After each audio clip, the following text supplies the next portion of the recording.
And just like that, there shall be paint.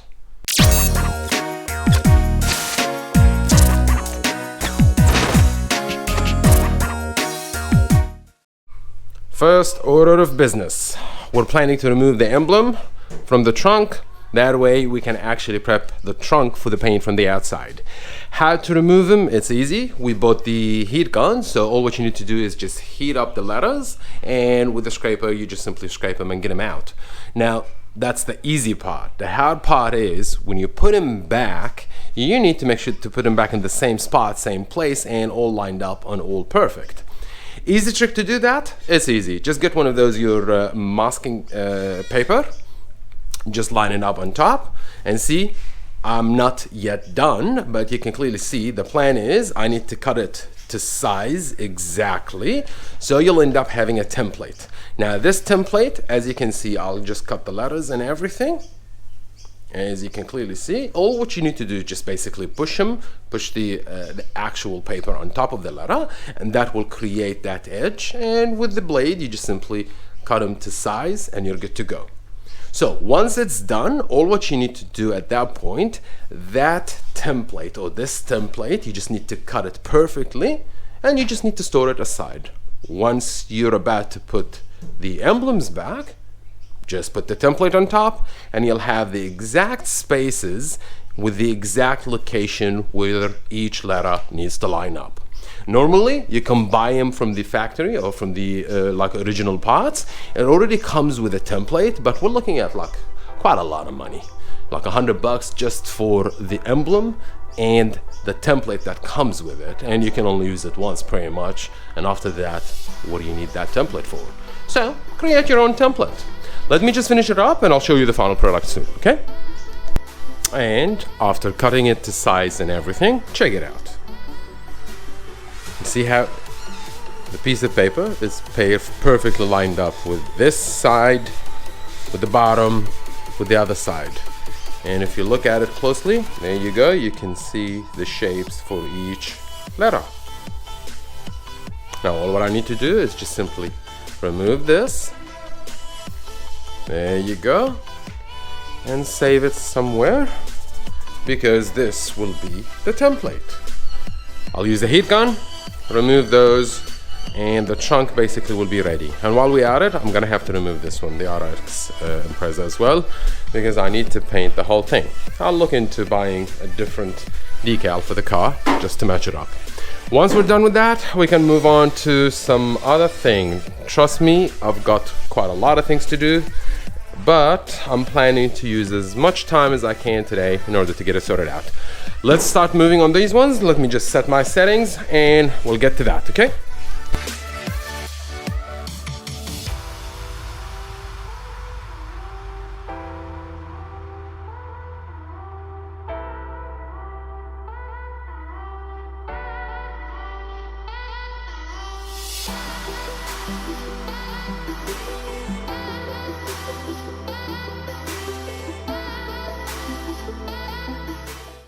And there you have it, all removed. Now you still feel the stickiness, sticky glue, and the smug from the emblems. They're still there. And this is where the rubber circular thingy that we bought comes in handy. Just put it on your power tool and just rub it against this one, and that should basically clear it out. I'll start doing that now. I gotta admit, it wasn't as easy as I would thought, because those stickers were way too old, so brittle. So if you heat it over too much, it'll start melting and it's gonna be a little bit annoying. If you don't, then it's start breaking as you take it off. So you gotta have to be like, find the, I don't know, the happy spot in between and move them. And as for the emblems, all the letters were removed perfectly, no drama, no nothing. Just word of advice, do not overheat it, because you don't want the letters themselves, the chrome tape on them, to actually start bubbling up. I ended up bubbling up one of those letters. I'll show you. You see, this is how it looks like, see? slightly bubbled up. That means because it's a bit overheated. That's all right, no drama. I can always find the letter S, so it's not going to be a problem. Heck, our channel is Sal for Rookie, so we're not going to have a problem with that. I'll prep this one, and I'll start with the removing the schmug over here and see how that goes, okay?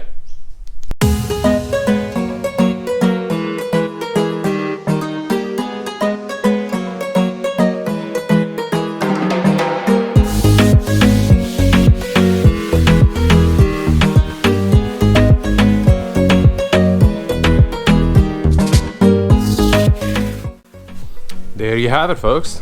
See how clean it comes? No muck, no nothing, no leftover. And you see, this is just literally 2 minutes. I've only worked it out only for 2 minutes. You still can see some marks, but if you keep doing it and keep at it, you'll end up removing this whole thing. Wonderful. Now that's gonna be a clean canvas, ready to be wet sanded and painted. I'll finish it up and I'll show you once it's all done, okay? Check it out. Perfect. Those remaining ones, I still can go at it and clean them all up, but I figured, nah, it's not even worth it. With the wet sand, everything should be cleared out. But look at it. In fact, I'm getting the sense, and I've got this idea of once it's done painting and everything, I may not put the emblem. It does look better clean like that. Wow. Anyways, done with this. Let's get the car, flip it inside properly so that we can work on the front. Let's go with that. All right, we got the car inside and we flipped it so that we can work on the front. Remember when we said we've got a problem here with the rust? Some areas are rusted that needs to be repaired, or let's just say addressed, and some bends here and there that they need to be put back into shape. In terms of the bends, I told you guys I bought this body panel repair kit. It comes with all the needed hammers. You see how, for example, look at this hammer. It's not your normal hammer. It has this normal flat side and this pointy side. This is to repair the panels if there is like some protrusion coming out and you just need to take it up, and you just use this one. Similarly with the other one, look how it looks like. This is for the body panel. And these are the dollies that I told you about. So, say for example, you put it like this and you hammer on the other side. That way you'll have everything lined up perfectly. So you've got all the needed shapes that you need. Bent, curved, straight, flat, and everything. In terms of what we're gonna do with the rust, I bought these wire brushes. It's a set. So the wire brush, basically you just brush it all off, and that gets rid of the, let's just say, rust, the big chunks of rust. This area, say for example, the metal itself is completely decayed. So we need to remove the rust first, then create a template of metal, and we just need to epoxy it. I'll use my trusted Chinese epoxy thingy, and hopefully that should work. But before I do that, I need to clean it up. I'll use a rust stop compound or a spray just so that it prevents the rust from going even further. After that, I'll spray it with some primer, put the template, and add it all up. Then after that, we'll just paint it blue to make it look real. That's the plan. Let's see if we can actually execute that plan. All right, let's go from there.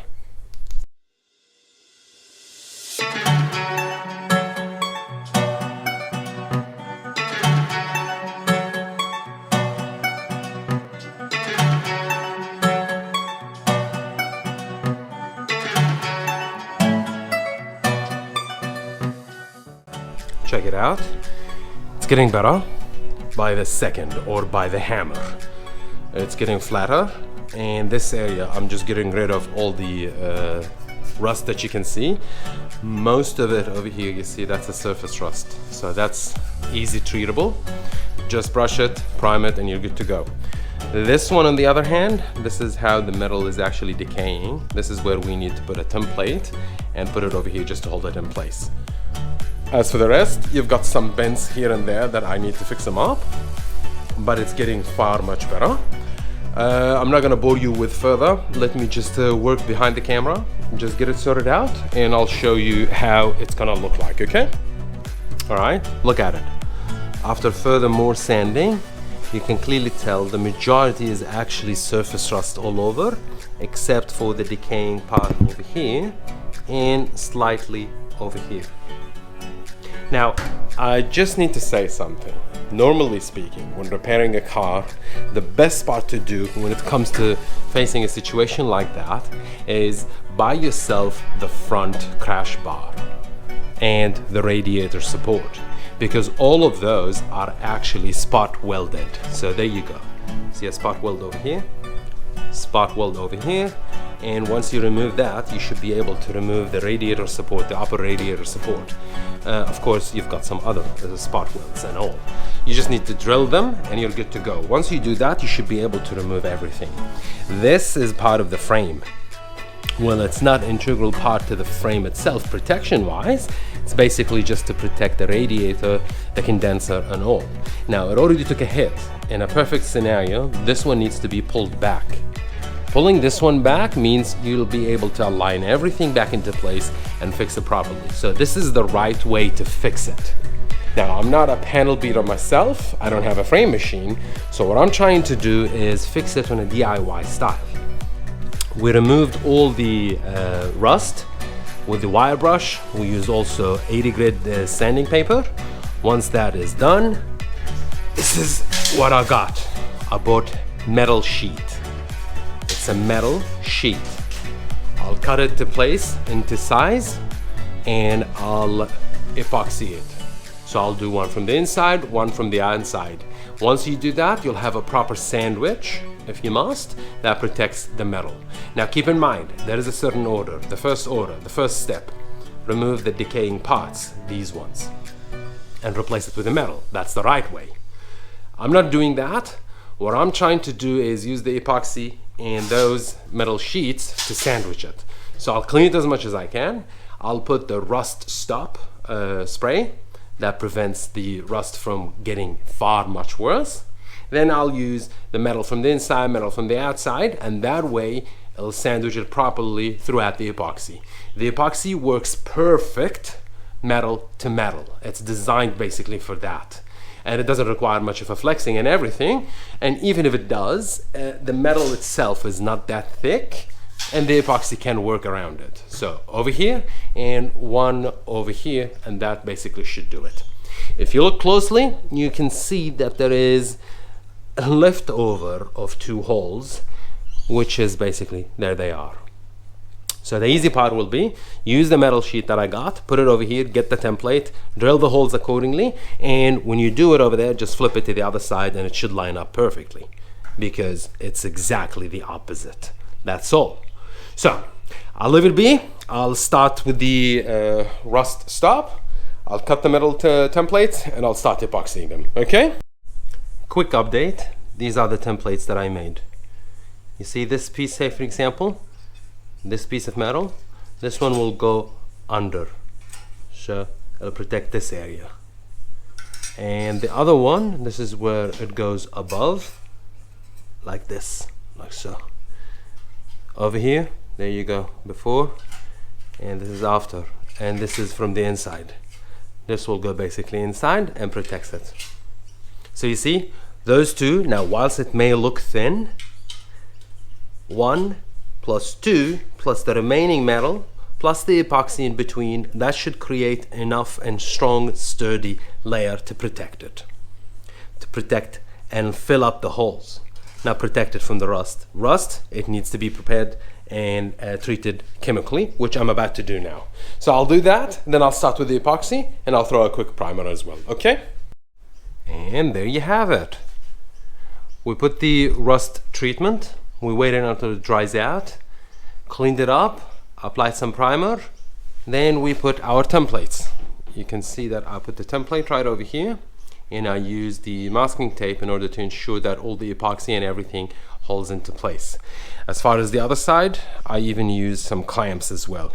So you've got the first part over here, the second part under, and I use whatever that I've got in order to create some sort of a pressure. So I use those clamps in order to pressurize the metals both from the inside and from the outside, or the top. That way the sandwich sticks proper and clear. All what we have to do now is just simply let it dry on its own. Once it dries and complete, then we can have a quick look at it, get it out. Then at that point probably it's going to be needing quick wet sanding, primer, then paint, and we're good to go. I might do the same thing using the metal that I got, the metal sheet that I got, because remember folks, this is the hood. We've got a couple holes, one over here and the other on the other side. I might use the same method in order to get it sorted out as well. So why not, right? Let's get that sorted too. So a quick update. We got the hood, we put the metal thingy, metal sheet, and epoxied it as well. It's not the prettiest scene, but it's something. And if you look at it from the other side, there you go, you can see the patch.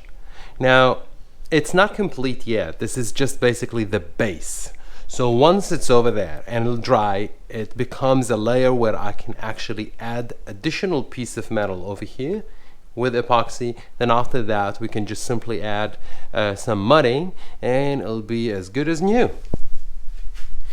In terms of this one, it's drying out beautifully. Everything so far went according to plan. Nothing sinister. In terms of the rest of the rust and everywhere, I'll wait until this one is dry out completely so that I can inspect it and see how this one goes, because everything needs to basically have a primer coat on it. Then after that we'll add the blue. While I was waiting for that, I took liberty of removing the side mirrors on both sides, because this one, well, this one has nothing wrong with it. It's just black, and I've already got the original one from the donor car, so I figured might as well just change it. As for the other one was actually broken and duct taped, so I just removed it, and that makes our job easier, because the next step will be removing the doors. But before I remove the doors, I've got other things that I need to do in terms of removing some trims, some other pieces, and if I'm going to remove the door, I need to put the other door in. So the other door in, it's all the way there, stuck. I need to get it out, remove the trim, clean it all up, wet sand it, and paint it from the inside. It needs to be painted blue to match up. That way it'll become clean and ready so that I don't need to worry about it. So I need to paint the door jambs as well from the inside before I install the doors. So that's a process on its own. Meanwhile, whilst I'm waiting for this one to dry, I was thinking to remove the cowl, this plastic thingy. In order to remove this one, you've got clips over here, see? 1, 2, 3, and so on and so forth. Once you remove those, then you need to remove the windshield washer.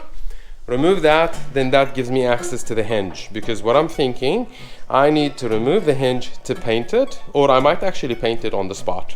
Like I'll just mask around it, after of course I clean it up, then I'll paint it, because why not? It just looks ugly. Why not paint it? So let's get moving. Okay, this is the cowl, and this is the front windscreen washer blades. There you go. The cowl used to be here. This is where the windshield washers and everything. Couple clips on each side, you just need to remove them, and once you do, you're good to go. This is the hinge that we need to look into. I guess the best way will be to paint it whilst it's here. You know why? Because it's already lined up perfectly according to the car and pretty much everything. Now if I'm going to remove it and paint it and put it back again, whilst it has the same screws and everything, there's always a margin for adjustments where you can adjust them. I don't want to stuff with it. I'll leave it as is. So I'll just vacuum this area, clean it up as much as I can. Clean this area so that I can paint this one. Check it out. Vacuumed from the inside. All the twigs and the tree leftovers and whatever, all of them got vacuumed. Man, it's clean.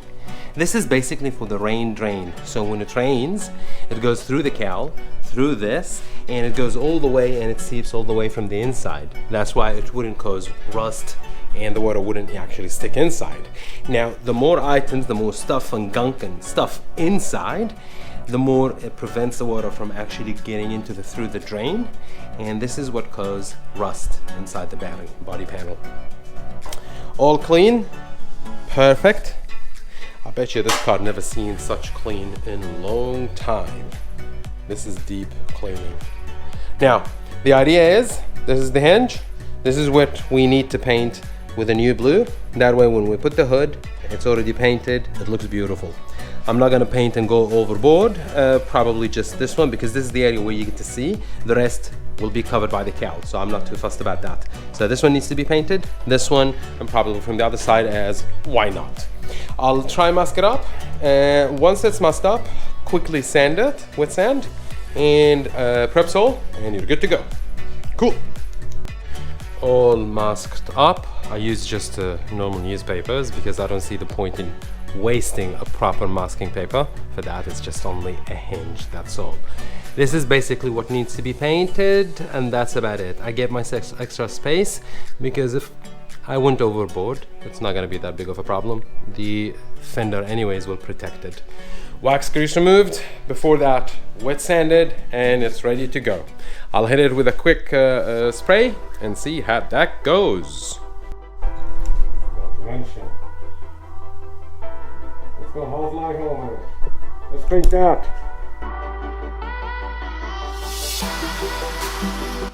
And there you go. Painted from both sides, clean. The overrun, as you can see over here, the overspray, I don't mind because the hood will be basically on top of it. So it's alright, as long as the actual hinge looks clean. Check it out, it does look perfectly clean. I think I missed a spot over here. I'm just gonna touch up on that.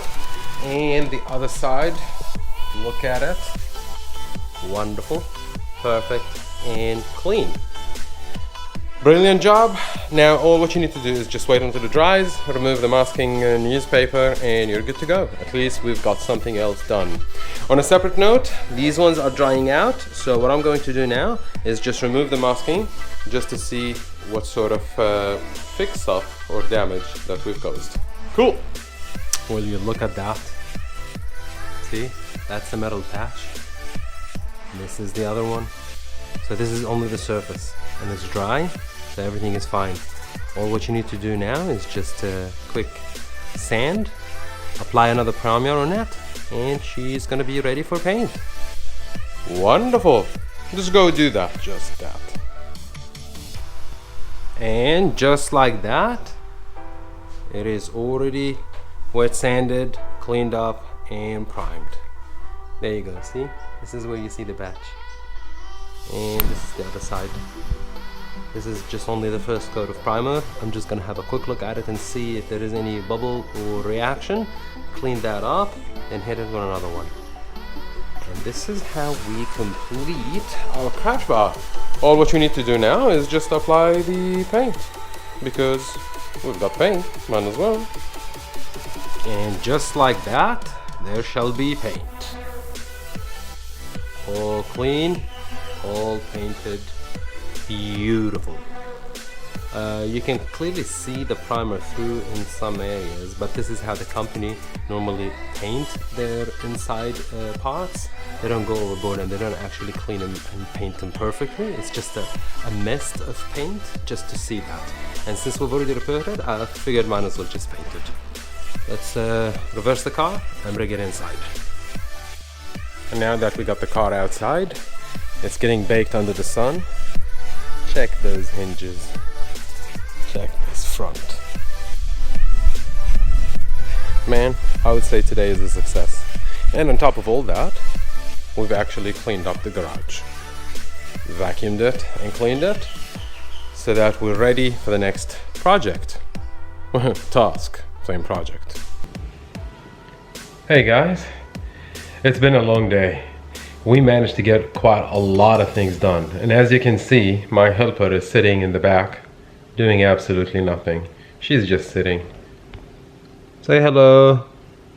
Yeah, Jeez. I don't even know why I'm paying her. Anyways, so now that we got the crash bar sorted out, now that we removed the cowl from the actual car and we painted the hood hinges, we're pretty much done for the basics that I had planned for the day. Hopefully next episode we'll be able to do some more repair on the fenders. Once we get them sorted out, then we can paint them from the inside, and whilst we're doing the paint, maybe, don't hold me to it, maybe, because it depends on the time, maybe we'll be able to do the door jambs from the inside, and maybe painting the actual two doors that we need to install them inside. Anyways, it's been a fun day, it's been a beautiful day, and yeah, it is what it is. If you haven't subscribed, please consider subscribing if you like what you see, and please share, like, and follow me on Instagram as well. Until I'll see you next time. Yalla.